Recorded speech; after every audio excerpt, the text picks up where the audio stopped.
चला मस्त मस्त दिवसाची मस्त मस्त सुरुवात रात्री 8 वाजता म्हणजेच मस्त मस्त व्हिडिओची मस्त मस्त सुरुवात। आत्ताच भाजीवाला रात्री पण एक येतो तुम्हाला माहिती आहे। तो कोथिंबीर घेतली 10 रुपयाची आणि बागेतला कढीपत्ता काढून आणला। आता तुम्ही म्हणाल रात्री काढू नये, होय काढू नये, पण मला आता पाहिजे होता म्हणून मी आणला।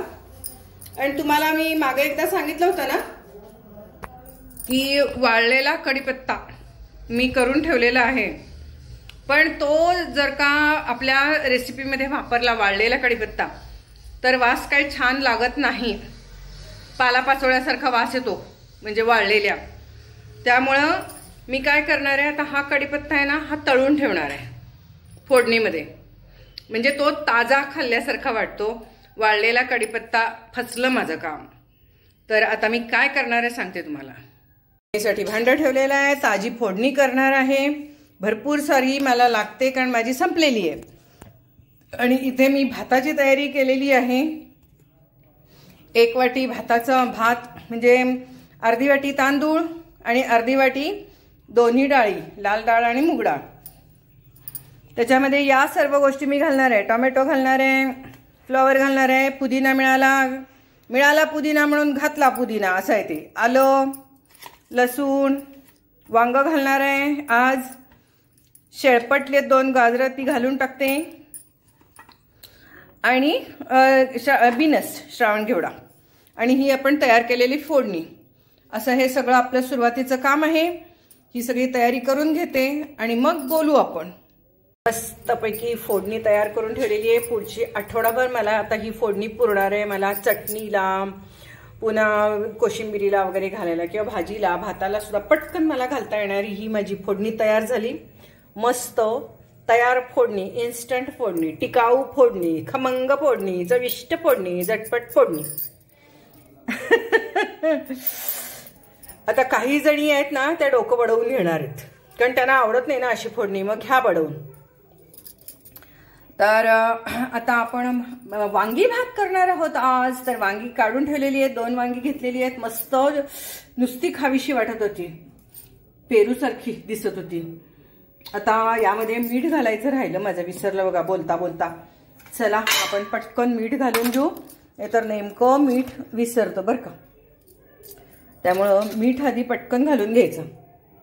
चला बास झालं, मीठ तर घालून घेतलेलं आहे आणि गुळाचा खडा पण टाकून देऊ, म्हणजे आपलं फोडणीच्या दाण्याच्या डब्याचं काम झालं। चलो इसको बाजूला करो। आता इथे आपण सगळं तयारी करून घेतलेली आहे। इथे फ्लॉवर चिरून घेतलेला आहे, शेळपटलेली गाजरं आहेत ही संपवलेली आहे, टोमॅटो, श्रावण घेवडा, बिनस, पुदिना, लसूण आणि आलं। चला आता आपण कुकर लावूया। चला आता आपण यामध्ये आत्ता तयार केलेली फोडणी आहे ती यात घातलेली आहे, बाकीची ठेवलेली आहे अशीच माझ्या ह्या अँटिक भांड्यामध्ये ठेवलेली आहे। म्हणजे हे अल्युमिनियमचं भांडं आहे, माझ्या सासूबाईंचं आहे, 70 वर्षापेक्षा जास्त वयाचं हे भांडं आहे। आणि हे भांडं जरी अल्युमिनियमचं असलं तरी सगळेजणच अल्युमिनियम वापरतात, काय कोण एवढं आजारी पडलेलं नाहीये।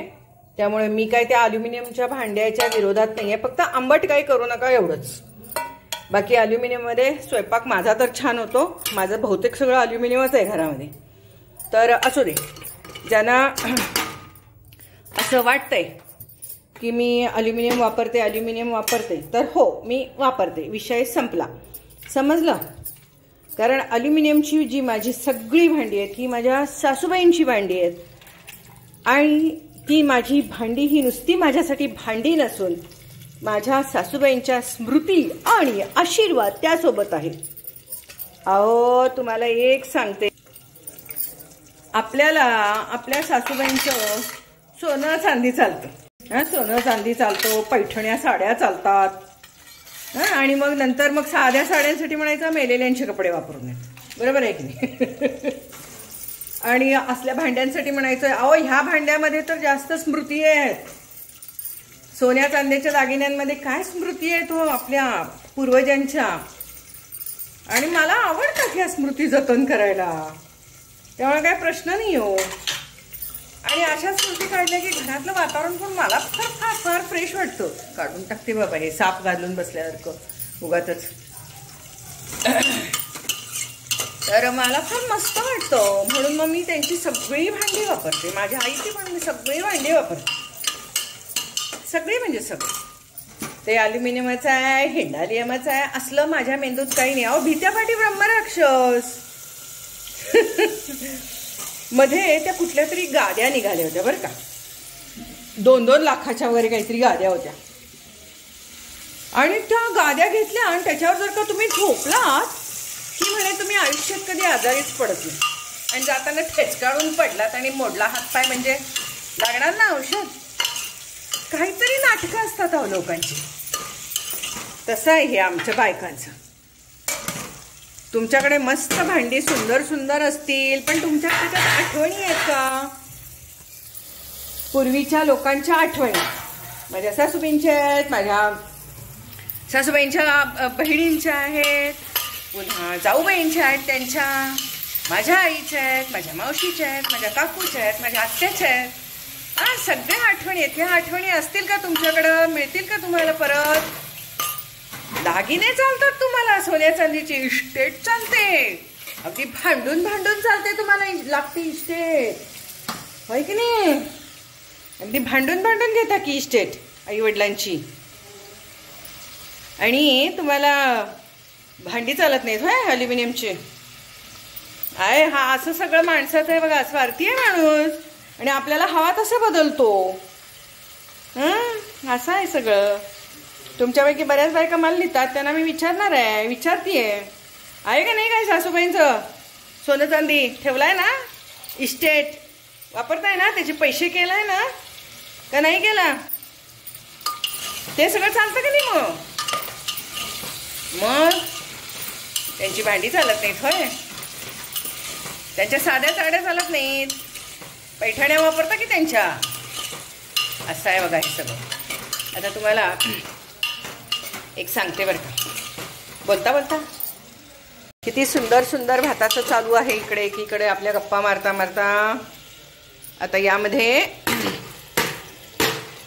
सर्व टाकू आपण असं फटाफट आपटायचं. तुम्ही म्हणता मॅडम आपटू नका, मग काय आंबीन आपटता काय, नाजूक करायचं काय का? मॅडम आपटू नका. आणि मॅडम तुम्ही कमेंटबद्दल बोलता आहो, त्यामुळे मज्जा येते बोलायला. नुसतं गंभीर चेहरा करून गंभीर माहिती तुम्हाला द्यायची आणि ती तुम्ही गंभीरपणे ऐकायचं. मॅडम आजाराबद्दल बोला, मॅडम आजाराबद्दल बोला. काय आजार खोड ग बाई आमच्या घरचे. आजाराला कवटाळून बसलेल्या बायका. काय करायचं आता यांचं? हे बघा मस्त झालं की नाही. एका वाटीला मी 3.5 वाटी पाणी घातलं बरं का. कारण एवढ्या भाज्या आपल्या शिजायला पाहिजेत. आणि तुम्ही म्हणाल त्या भाज्या आतल्या पाण्यावर शिजतात, काही शिजत नाहीत. हे बघा. आणि मी हे जे आहे हे बाटलीत बिटलीत काय काढून ठेवत नाही. कोणतरी एक म्हणली मॅडम तुम्ही बाटलीत काढून ठेवत नाही. ठेवत नाही, विषय संपलो. हे बघा असंच टाकतो आम्ही आणि पुन्हा रबर बँड लावून परत आम्ही ठेवतो. आज बिजबाळी भेत मसाला घातलेला आहे बघा, बीसी बेडे भात मसाला. कळलं? आम्ही काय बाटलीत काढून ठेवत नसतो. हे मसाले पद्धत नाही आमच्याकडे बाटल्या बिटल्या वापरत बसायची. हे असंच ठेवायचं असते फ्रीजमध्ये, माहिती आहे नव्हे? फ्रीजमध्ये काही बाटल्या ठेवता आणि ठेवत असतील तर ठेवा बाबा तुम्ही. आम्ही ठेवत नाही, आम्ही असंच एन्जॉय करतो लाईफ मस्त मस्त. तर थांबा आता हे पहिला उकळी येऊ द्यायला, मोठा करू द्या गॅस, उकळी येऊ दे मस्तपैकी सणकून. आणि मग आपण त्याला झाकण घालायचं. मग तुम्ही म्हणाल रोज रोज हेच सांगता, मग नवीन बघणारे असतात त्यांना कळायला नको. आठवणी आठवणी म्हटल्यावरती एक आठवण मला आली बरं का. मग आज मी त्या आठवणीबद्दल बोलणार आहे. तिखटाची पूड राहिली बघा आपली घालायची. थांबा तिखटाची पूड आधी घालून घेते थोडीशी चवीची. हल्ली कसं व्हायला लागलंय, सकाळचं जेवण एवढं मस्त गरगरीत भरपूर जेवल्यावरती संध्याकाळी की नाही जरा लाईटच काहीतरी खावंसं वाटायलंय. पण प्लस फ्रूट्स आम्ही खातोच ना, तर मग संध्याकाळी हे म्हणतात काहीतरी भाताचा प्रकारच टाक, भाताचा प्रकारच टाक असं करायला लागले. सकाळी एक भाकरी जास्त घेऊन येतात, मग ती भाकरी संपवायची म्हणून मग संध्याकाळी असा भाताचा प्रकार टाकायचा, असं ह्यांनी आयडिया काढलेले आहेत. तर ठीक आहे, चला माझा व्हिडिओ पण होतं. रोज रोज डोसा सकाळी, रोज रोज संध्याकाळी फोडणी पोहे लावलेले. किती मज्जा मज्जा असते आपल्या चॅनलवरती. किती त्या रेसिप्या वेगळ्या वेगळ्या युनिक रेसिपी असतात की नाही आपल्या. आज फ्लॉवर भात नव्हे, आज गाजर भात नव्हे, तर आज वांगी भात. कळलं का? तर असू दे, मला तुम्हाला एक गोष्ट सांगायची. म्हणजे कसं झालं माहिती आहे का, आठवणी म्हणून लक्षात आलो. या सगळ्या छोट्या छोट्या आठवणी. माझं लग्न होऊन आता जवळजवळ 62 वर्ष 60 वर्ष होऊन गेली की 62 63 वर्ष झाली की. लग्न होऊन नव्हे, माझं वय. आणि लग्न होऊन 40 वर्ष पूर्ण झाली मला. तर तुम्हाला गंमत सांगते काय झालं. पूर्वी सगळ्या जणी आपल्याकडे असं कसं व्हायचं माहिती का, कोणीही पाहुणे येताना पूर्वी एकमेकांच्याकडे जायची फार पद्धत होती. हल्ली फार काहीतरी असं महागडं देतात ना. पूर्वी काही नाही, 6 डिश 6 वाट्या असलं काहीतरी द्यायचे, छोट्या छोट्या डिश. 50 रुपयापर्यंत वस्तू द्यायची सगळेजण एकमेकांच्याकडं. ते सुद्धा फार वाटायचं पूर्वी. तर अशा कितीतरी अशा प्रकारच्या डिश वगैरे दिलेल्या आहेत. तर ह्या माझ्या ह्या डिश आहेत ना, ह्यातल्या आता 2च उरलेत, 4 इकडे तिकडे गेले आहेत. पण ही डिश बघितली आणि त्याच्यावर नाव व्यू घातलेलं आहे बरं का, आणि ह्याच्यावर लिहिलेलं आहे सुद्धा हत्याकडं. तर ती कधीतरी आली असेल बारशाला बिरशाला, तेव्हा असंच द्यायचे एकमेकांना. तर माझी आत्या सुद्धा आत्या, तर म्हटलं की आता तिच्याविषयी बोलावं. उकळलेलं आहे, तर आता आपण गॅस बारीक करू आणि झाकण लावून टाकूया. लावलेलं आहे. आता 5-7 मिनिटामध्ये शिट्ट्या होते. तर मला तुम्हाला एक सांगायचं होतं, म्हणजे माझ्या आत्याबद्दल मी बोलीन म्हटलं होतं ना. तर माय मरोनी मावशी जगो असं एक प्रकरण आपल्याकडे म्हटलं जातं. म्हणजे अशी एक म्हण आहेच आपल्याकडे. हे आता परत त्याला असं रबर बँड लावून फ्रीजमध्ये ठेवायचं. आम्ही काय घालत नसतो म्हणून सांगितलं ना. आम्ही काय बिरण्या वापरत नसतो. एवढं कोण डिसेंट राहणार, काय तरी युगाचं कोणतरी सांगत असतं. तर असू दे. तर फ्रीज कसा असा पसरलेला विसरलेला असला तर भारी दिसतो, त्याला फ्रीज म्हणायचं काय, आवरलेल्याला फ्रीज म्हणतात काय तरी तुमचं आपलं. तर माझी एक आत्यावर का, तर तिनं ह्या डिश दिल्यात मी तुम्हाला म्हटलं. आणि अलीकडेच या आठवड्यातच आमच्या आत्याबाई हार्ट अटॅकने अचानक गेल्या. माय मरोनी मावशी जगो तशी माय मरोन आत्या जगो अशापैकी ती आमची आत्या होती. आमच्या सगळ्याच आत्या प्रेमळ, सगळ्याच आत्या. आणि आत्या हा प्रकार बहुतेक प्रेमळच असतो बरं का. माझ्या मुलाची आत्या पण भयंकर प्रेमळ. मला कळत नाही, मी आई आहे का ती आई. आणि सगळा हट्टीपणा माझा मुलगा तिच्याबरोबर करतो, त्याच्या आत्याबरोबर. तर माझी ही आत्या हे नातंच असं आहे बरं का. अलीकडच्या काळामध्ये आत्या हे नातं बिघडवून टाकलेलं आहे. तर तसं नसतंच. आत्या हे नातं खूप प्रेमाचं आहे. जसं मावशी आहे ना तसं आत्या आहे. आणि काही वेळेला कसं असतं माहिती काय, साली आधी घरवाली करून या मावशा सगळा प्रॉब्लेम करतात बऱ्याच वेळेला, बऱ्याच घरांमध्ये मेवण्या. आणि त्याच्यावरनं पडलेले अनेक रील्स आणि अनेक जोक्स. त्यामुळे या मावशा काय घरात आणू नयेत कोणी. लहान असतील आपल्यापेक्षा लहान बहिणी, चुलत मावस मामे टामे कुठली पण बहीण घरात राहायला घेऊन येऊ नाहीये. जमाना नाही आजकाल राहिलेला तसा. तर कारण ती साली आधी घरवाली म्हणून तिचंही डोकं पिकवतात लोक आणि तुमच्या नवऱ्याचंही पिकवतात. त्यामुळं बिचाऱ्या दोघांचंही वाट लागते. चटणी होती त्यांची. आणि मग नंतर ते सगळ्या घरादाराची चटणी होते. पण तसं आत्याचं नसतं हो. आत्या हे नातं फार सुंदर आहे. साली आधी घरवाली म्हणतात, पण म्हणजे मेहुणीचं नातं नाही चांगलं. पण म्हणजे माय मरण मावशी जगो हे आता काढून टाकूया आणि माय मरण आत्या जगो असं म्हणूया. अशी माझ्या या सगळ्या आत्या. त्यातली माझी एक ह्या डिशवरून लक्षात आलं, त्या सुद्धा आत्याविषयी मी बोलणार आहे. तुम्हाला सांगणार आहे की खरंच आयुष्यात प्रत्येक सुखाच्या क्षणी दुःखाच्या क्षणी जी उभी राहिली ती ही माझी आत्या. अचानकच हार्ट अटॅकने गेली. वय होतं 73-74 होतं. आमच्या गावाजवळच राहत होती. आणि त्यांचा ना असा पूर्वीचा ऐतिहासिक वगैरे वाडे असतात ना तसा वाडा होता. खूपच मस्त. म्हणजे अलीकडे त्या राणादादा वगैरे किंवा सिरियल्समध्ये सगळ्या, किंवा तो आजकाल आमचा दादा म्हणून एक सिरियल येते, त्याच्यात जसे वाडे आहेत ना सेम टू सेम. म्हणजे बहुतेक त्यांच्याच वाड्यात काय चाललंय काय शूटिंग असं वाटावं. सेम टू सेम तसा चौसोपी वाडा. त्याच चौसोपी वाड्यामध्ये जसं माझं लग्न झालं तसं आम्ही जवळ आलो ना राहायला. तर मग त्यामुळे खूप खूप खूप तिच्याबरोबरच्या माझ्या आठवणी प्रचंड, सगळ्याच आत्यांबरोबर आहेत पण बाकीच्यांच्याबरोबर कमी, या आत्याबरोबर खूप जास्त आठवणी. तर ही आमची आत्या अशी अचानक गेली. जगन्मित्र प्रचंड, म्हणजे जिला आपण ना किचन क्वीन म्हणूया, सुगृहिणी, सुग्रण, सहनशीलतेची मूर्तिमंत देवता अशी ती होती. सगळ्या घरादाराला प्रचंड असं जोडून ठेवलेली.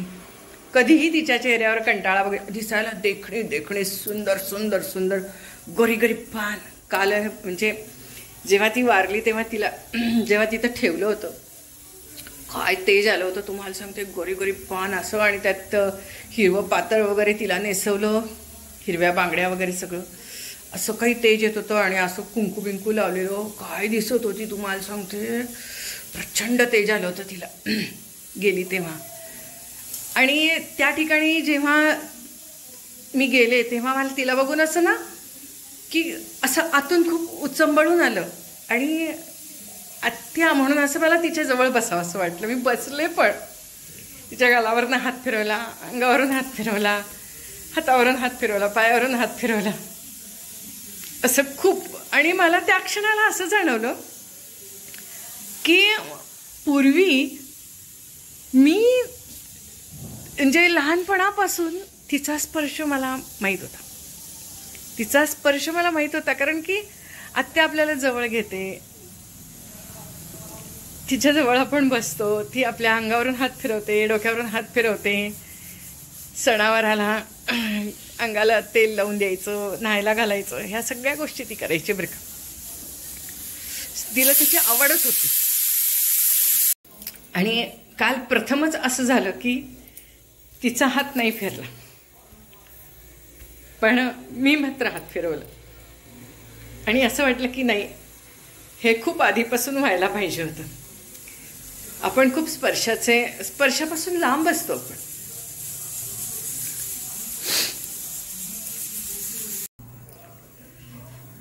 तर असं वाटलं की नाही, आपण किती स्पर्शाचे भुकेले आहोत, मायेचे भुकेले आहोत. आणि मायेचा स्पर्श म्हणतात ना, ते खरंच आहे बरं का. मायेचा स्पर्श त्या ठिकाणी जेव्हा मी होते त्यावेळेला मला असं डोळ्यात नाही पाणी आलं. भरभरून सगळ्यांशी बोलले केले, पण दुसरा दिवस माझा खूप वाईट गेला, खूप वाईट. दिवसभर डोळ्यातनं पाणी थांबत नव्हतं तिच्या आठवणींनी.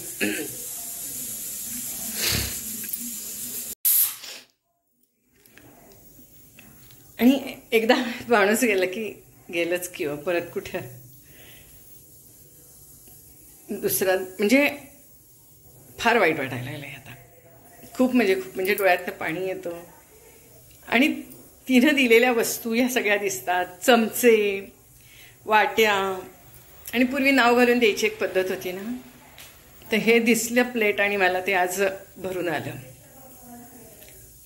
आणि नवीन नवीन संसार होता आमचा, त्यामुळे कधी दुधावर झाकायच्या प्लेटी वगैरे असं ती येताना घेऊन यायची. कधी येताना, जवळ होती ना आमच्या गावाच्या.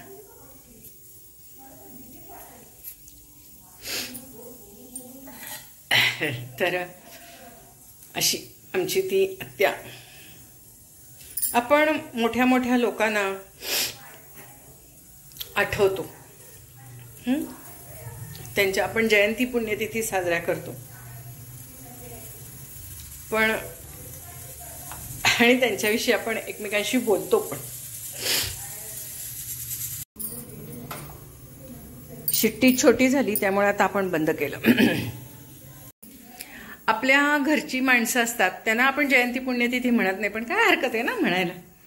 माझी मोठी आत्या होती, तिच्या मुलांना आणि सुनेनं ती गेल्यावर ती पहिलं वर्ष तिचं जे होतं त्यावेळेला, पहिलं वर्षश्राद्ध, पहिली पुण्यतिथी, त्यावेळेला त्यांनी पुस्तक काढलं होतं की तिच्या आठवणी सगळ्यांनी सांगायच्या, लिहून पाठवायच्या, आणि त्याचं पुस्तक काढलं होतं. मला ती आयडिया फार आवडली होती तेव्हा मीही असं त्यावेळेला भरभरून लिहून पाठवलं होतं की काय, उदबत्ती, माझी आत्या म्हणजे उदबत्ती, की स्वतः जळून सुगंध पसरवणारी उदबत्ती. असं मी तिच्याबद्दल बरंच काय काय तिच्या आठवणी वगैरे लिहून पाठवल्या होत्या. खूप आवडलं होतं त्यांना सगळ्यांना. तसंच आता मला असं वाटलं की माझी जी आत्या आहे की सुधा आत्या, माझी सुधा आत्या, तर तिच्या ह्या आठवणी आहेत ना, ह्या न संपणार आहेत, कधीच नाही संपणार.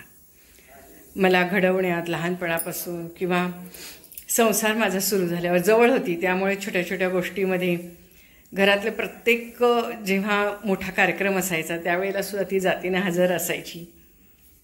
खूप छान माझ्या आईवडिलांच्या आजारपणामध्ये असायची. खरं तर तिची फॅमिली प्रचंड मोठी होती, एकत्र फॅमिली होती, पण तिथलं सगळं सांभाळून ती यायची. संध्याकाळी सगळं तिकडचं करून यायची, संध्याकाळी यायची, सकाळी जायची. खूप मदत करायची, सगळ्यांवर खूप प्रेम करायची, माया लावायची.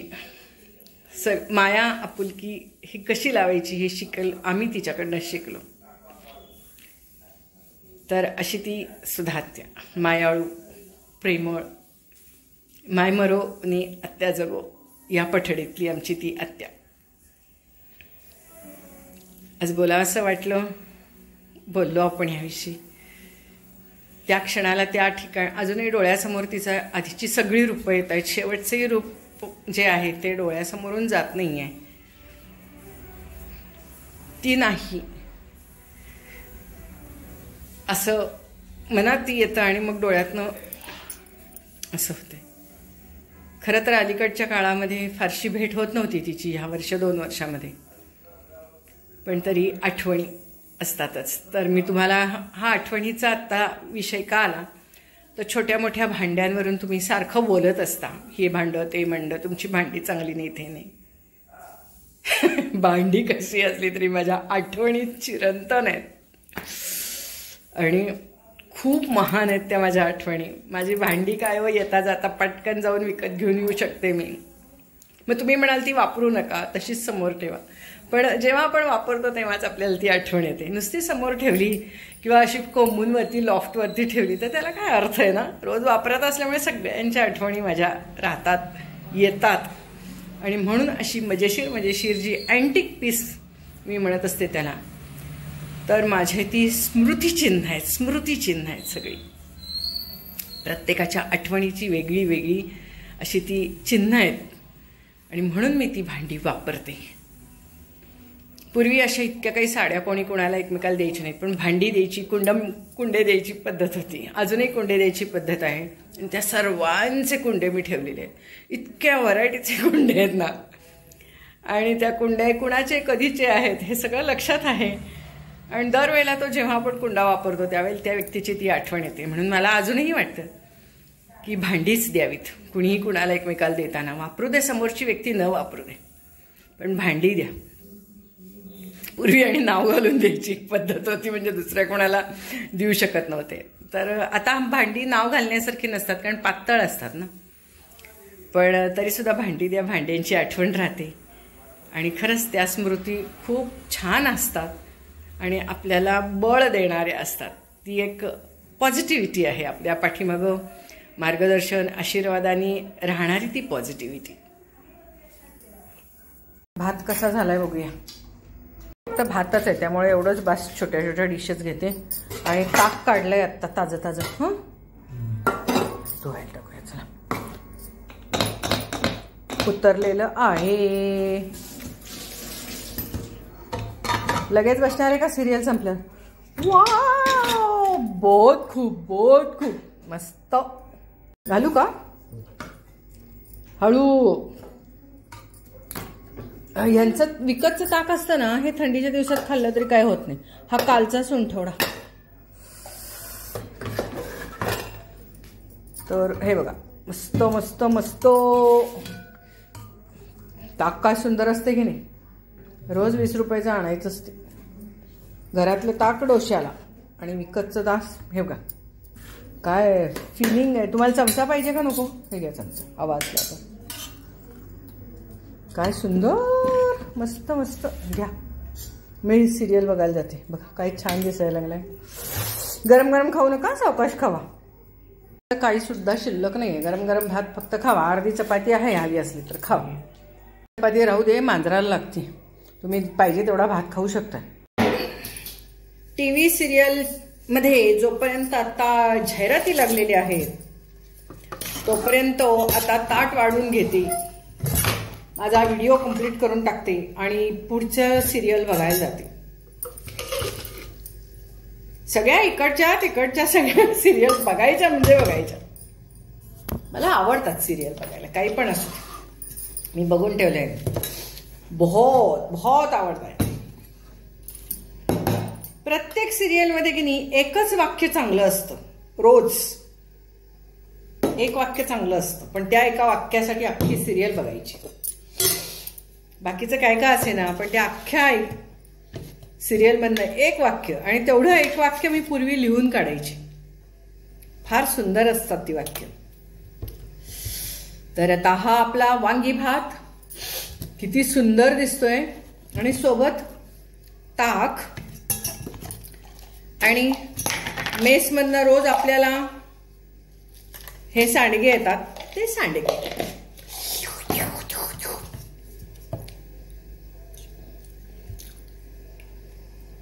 क्या बात है, वा वा, मस्त मस्त.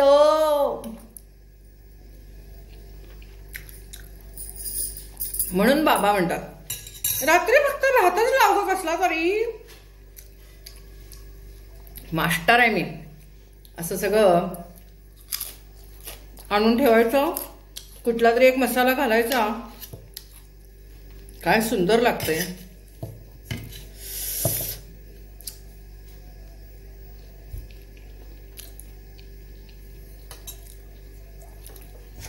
समोर खाली दाणे दिसले. अगं बाई, 2 दिवसात संपवले की आजोबांनी शेंगदाणे.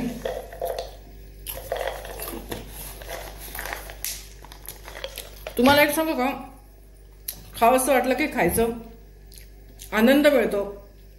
मेंदूतनं हॅपी हार्मोन्स बाहेर पडतात आणि तुमचं पुढचं सगळंच शारीरिक आणि मानसिक हेल्थ हॅपी हॅपी राहतो. तुम्ही म्हणता ना जेवताना तुम्ही का बोलता, मला आवडतो. पचन बिचन बेस्ट होतं, कारण हॅपी हार्मोन्स स्त्रवतात ना, एन्जॉयमेंट. तुम्ही म्हणता तुमचं पचन होत नाही, भरभर जेवता, काय असते चावून खाण्यासारखं, कुठं कुठं गिळायचं तर आहे. चावण्यासारखं काही नाहीच आहे. गप्पा मारल्या ना फार छान वाटतं. आनंदी आनंदगडे, तिकडे तिकडे इकडे.